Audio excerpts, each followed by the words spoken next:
CM Revanth Reddy విదేశీ పర్యటన ఇవాటితో ముగియబోతుంది. ప్రస్తుతం ఆయన దక్షిణ కొరియాలో ఉన్నారు. అంతకుముందు 8 రోజుల పాటు అమెరికాలో పర్యటించారు. ఆయన పెట్టుబడులు రాబట్టడమే లక్ష్యంగా రేవంత్ రెడ్డి పర్యటన నడుస్తోంది.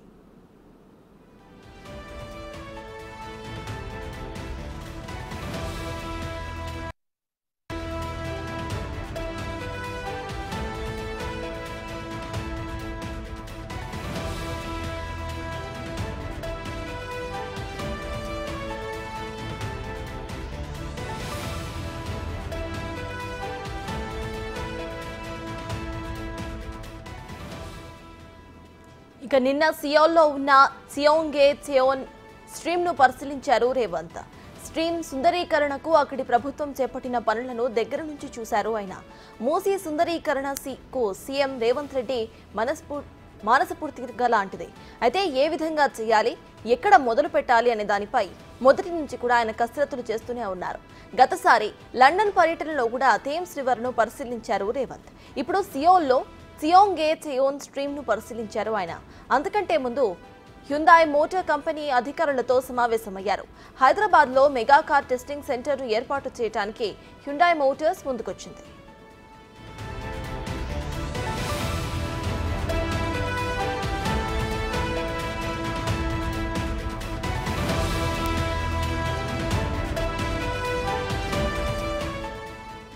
సియోలో బిజినెస్ రౌండ్ టేబుల్ సమావేశంలో కూడా సీఎం రేవంత్ రెడ్డి పాల్గొన్నారు. Warangal Kakatiya mega textile park లో పెట్టుబడులు పెట్టాలని పారిశ్రామికవేత్తలను కోరారు ఆయన.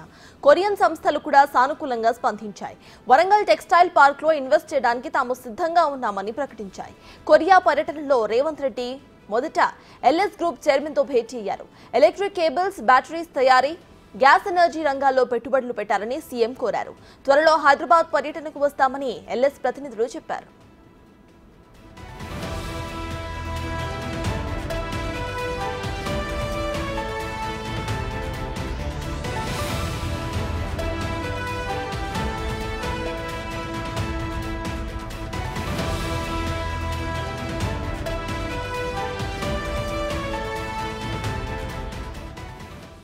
దక్షిణ కొరియా పర్యటనకు ముందు రేవంత్ రెడ్డి అమెరికాలో 8 రోజులు పర్యటించారు. అమెరికా టూర్ కూడా ఊహించిన దానికంటే సక్సెస్ఫుల్ గా నడిచింది. పెద్ద ఎత్తున పెట్టుబడులకు ఒప్పందాలు జరిగాయి. అక్కడ సీఎం బృందం 50కి పైగా వాణిజ్య సంస్థలతో చర్చలు జరిపారు.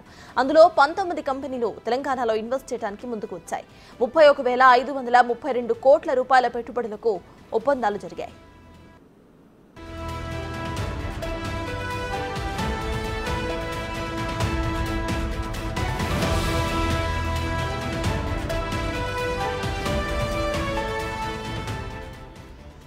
Artificial intelligence, pharma, life sciences రంగాల్లో భారీ పెట్టుబడులు రాబోతున్నాయి.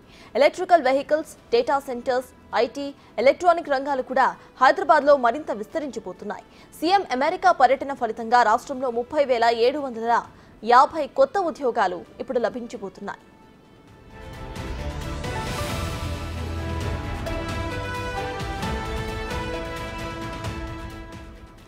Cognizant, Charles Schwab, RCCM Corning, Amazon, ఇక జాయిటస్లు తెలంగాణలో పెట్టుబడులు పెట్టేందుకు ఇప్పటికే ముందుకొచ్చాయి. హెచ్సీఏ హెల్త్ కేర్, వివింద్ pharma, Thermo Fisher, arm equity, Trizen technologies, Monarch tractors companies వారి వ్యాపారాలను విస్తరిస్తామని ఒప్పందాలు కుదుర్చుకున్నాయి.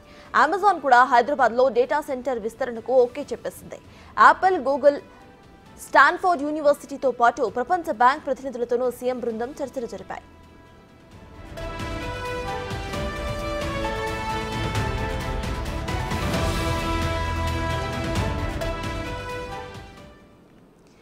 ఇదే విషయంపై పూర్తి డీటెయిల్స్ టు మా డిప్యూటీ బ్యూరో చీఫ్ సాదిక్ అందిస్తారు. సాదిక్, చెప్పండి, ఇవాల్టితో సీఎం టూర్ ముగియబోతున్నట్టు తెలుస్తోంది. మొత్తంగా కూడా చాలా కంపెనీస్ ఇటు హైదరాబాద్ కి ఆకర్షితమైనట్టు కూడా తెలుస్తోంది. ప్రెసెంట్ అప్డేట్స్ ఏంటి? సత్తాస్ ఫ్యూచర్ స్టేట్ గా తెలంగాణ అభివర్ణిస్తూ ముఖ్యమంత్రి రేవంత్ రెడ్డి అమెరికా, దక్షిణ కొరియా ప్రజాప్రతినిధులు, అదేవిధంగా అక్కడ కార్పొరేట్ సంస్థ దిగ్గజాలతో ముఖ్యమంత్రి రేవంత్ రెడ్డి పలు మీటింగ్లు పాల్గొనడం జరిగింది. ఫ్యూచర్ స్టేట్ గా తెలంగాణ ఉండబోతుంది. ఇక్కడ పెట్టుబడులు పెట్టాలని, పెట్టుబడులు ఆకర్షించే లక్ష్యంగా ముఖ్యమంత్రి రేవంత్ రెడ్డి బృందం 10 రోజుల పాటు అమెరికా, దక్షిణ కొరియాలో విస్తృతంగా పర్యటించింది. దాదాపు 50 పైగా సంబంధించినటువంటి బిజినెస్ మీటింగ్ లో పాల్గొన్న ముఖ్యమంత్రి రేవంత్ రెడ్డితో మొత్తం 19 నుండి 20 వరకు కూడా కంపెనీలు ఇప్పటికే ఎంఓయూలు కుదుర్చుకునడం జరిగింది. చాలా మట్టుకు గతంలో దావోస్ పర్యటనలో భాగంగా వరల్డ్ ఎకనామిక్ ఫోరం సంబంధించినటువంటి ప్రతినిధులు జరిగినటువంటి చర్చలకు ఇది కొనసాగింపుగా మరికొన్ని ఎంఓయూలు కూడా ఈ రోజు జరిగే అవకాశం అయితే కనబడుతుంది. ఇప్పటి వరకు మాత్రం 31,532 కోట్ల రూపాయలు పెట్టుబడి పెట్టేందుకు ఇతర కంపెనీలు అయితే సుముఖత వ్యక్తం చేసేయడం జరిగింది. ప్రధానంగా హైదరాబాద్ అన్నది ఒక ఫ్యూచర్ సిటీగా మారబోతుంది. హైదరాబాద్ నగరం అన్నది విస్తరించబోతుంది. అందులో భాగంగా ఇప్పటికీ హైదరాబాద్, సికింద్రాబాద్, సైబరాబాద్ తో పాటుగా ముచ్చెర్ల అనేది 4వ నగరంగా హైదరాబాద్ కు కొనసాగింపుగా ఉంది. సో కొత్త సిటీ ఉత్పన్నమవుతున్న నేపథ్యంలో అక్కడ మౌలిక సదుపాయాలు పెట్టుబడులు పెట్టేందుకు చాలా సంస్థలు చాలా ఉత్సాహం చూపడం జరిగింది, ఆసక్తి కనబడుతున్నాయి. సో అదే హైదరాబాద్ సిటీని 4.0 సిటీగా కూడా అభివర్ణిస్తూ ముఖ్యమంత్రి రేవంత్ రెడ్డి అటు అమెరికా, అదేవిధంగా దక్షిణ కొరియా ప్రతినిధులతో అదేవిధంగా ఎంఓయూలు కుదుర్చుకున్న సందర్భం చెప్పడం జరిగింది. ప్రధానంగా హైదరాబాద్ ఉన్నటువంటి ఇక్కడ కల్చర్, ఇక్కడ అట్మాస్ఫియర్ ఫార్మాస్యూటికల్ రంగానికి కానీ అదేవిధంగా సాఫ్ట్వేర్ రంగానికి ఒక కీలకమైన భూమిక పోషిస్తుంది. ఇక్కడ నుంచి చాలా ఎగుమతులు అవుతున్న విషయాన్ని కూడా మరోసారి కూడా ఈ యొక్క కంపెనీ ప్రతినిధులకు ముఖ్యమంత్రి రేవంత్ రెడ్డి బృందం చెప్పడం జరిగింది. దాదాపు 3 రౌండ్ టేబుల్ సమావేశాల్లో కూడా చెప్పడం జరిగింది. ప్రపంచవ్యాప్తంగా ఆర్టిఫిషియల్ ఇంటెలిజెన్స్ తో పాటుగా ఫార్మా, డేటా సెంటర్లు, ఐటీ, ఎలక్ట్రానిక్స్, అదే కార్లకు సంబంధించినటువంటి మోటార్ ఫీల్డ్ సంబంధించిన అంశాలు, దీంతో పాటుగా కాగ్నిజెంట్, అమెజాన్, HDC సంబంధించిన గూగుల్, యాపిల్, స్టాన్ఫర్డ్ వాటి సంస్థలతో కూడా ముఖ్యమంత్రి రేవంత్ రెడ్డి ఆ ప్రతినిధులతో ఎంఓయూలు కుదుర్చుకోవడం జరిగింది. ప్రధానంగా ఇందులో ఒక 2 అంశాలు ఉన్నాయి సత్తా. దానిలో ప్రపంచ బ్యాంకు సంబంధించినటువంటి ప్రతినిధులతో భేటీ కావడం ఒకటైతే, అందులో భాగంగా ఆ మూసీ నదిని పూర్తి స్థాయిలో ప్రక్షాళన చేయాలని లక్ష్యంగా ముఖ్యమంత్రి రేవంత్ రెడ్డి ప్లాన్ చేస్తా ఉన్నారు. అందులో భాగంగానే ఇప్పటికీ దానికి సంబంధించినటువంటి అంశాలపైన కూడా పూర్తి స్థాయిలో డిపిఆర్ కూడా తయారు చేస్తున్నటువంటి పరిస్థితి కనబడుతుంది. థేమ్స్ నది ఏదైతే ఎట్లయితే సుందరీకరణ ఉండి బ్రిటన్ కు ఒక తలమానికంగా ఉందో అదే తరహాలో హైదరాబాద్ లో ఉన్నటువంటి మూసీ నదిని ప్రక్షాళన చేయాలి.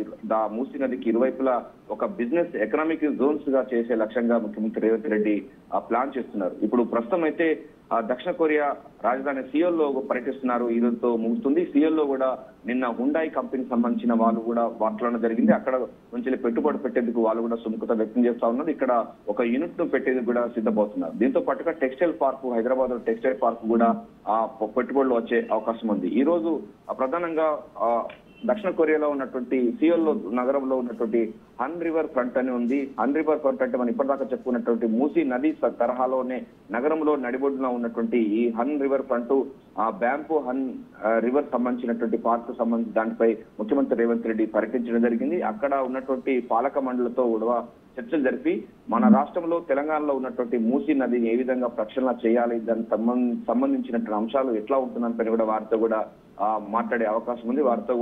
వారిని కూడా విజిట్ ఒకసారి హైదరాబాద్ కు రావాలని కూడా వారిని విజిట్ చేసే అవకాశం అయితే కనబడుతుంది. సో మొత్తం 10 రోజుల పాటు జరిగినటువంటి ముఖ్యమంత్రి రేవంత్ రెడ్డి విదేశీ పర్యటన ఈ రోజు ముగుస్తుంది.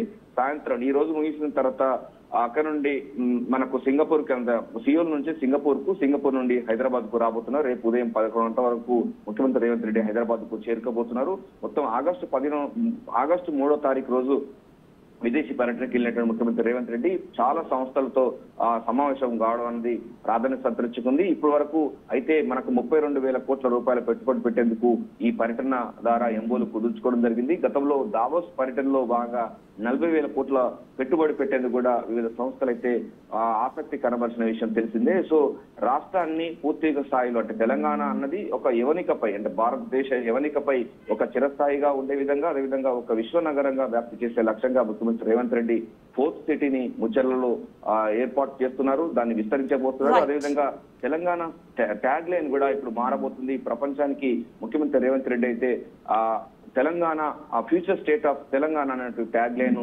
ప్రపంచానికి పరిచయం చేశారు. తద్వారా పెట్టుబడులు విస్తృతంగా వస్తాయని కూడా ప్రభుత్వ వర్గాలు చెప్తున్నాయి. గతం కంటే భిన్నంగా పెట్టుబడి పెట్టేందుకు ఇక్కడ యువ నాయకత్వాన్ని చూసి చాలా మంది ఆసక్తి కనబడుతున్న విషయం తెలిసిందే. ఏదైనప్పటికీ దీని ద్వారా 30,000 పైగా కొత్త ఉద్యోగాలు రాబోతున్నాయి. అనుబంధంగా మరికొన్ని వేల ఉద్యోగాలు కూడా ఉండే అవకాశం ఉంది. స్కిల్ యూనివర్సిటీ ద్వారా చాలా మందికి స్కిల్ సంబంధించిన మ్యాన్ పవర్ ను ఉపయోగించి ఈ పెట్టుబడులు పెట్టినటువంటి సంస్థల్లో ఉద్యోగాల కల్పనే లక్ష్యంగా ముఖ్యమంత్రి రేవంత్ రెడ్డి ప్లాన్ అయితే పూర్తి స్థాయిలో సక్సెస్ అయిందని కూడా అటు సచివాలయ వర్గాలు ఇటు పార్టీ వర్గాలు అయితే చెప్తున్నాయి. Right, thank you Sadiq.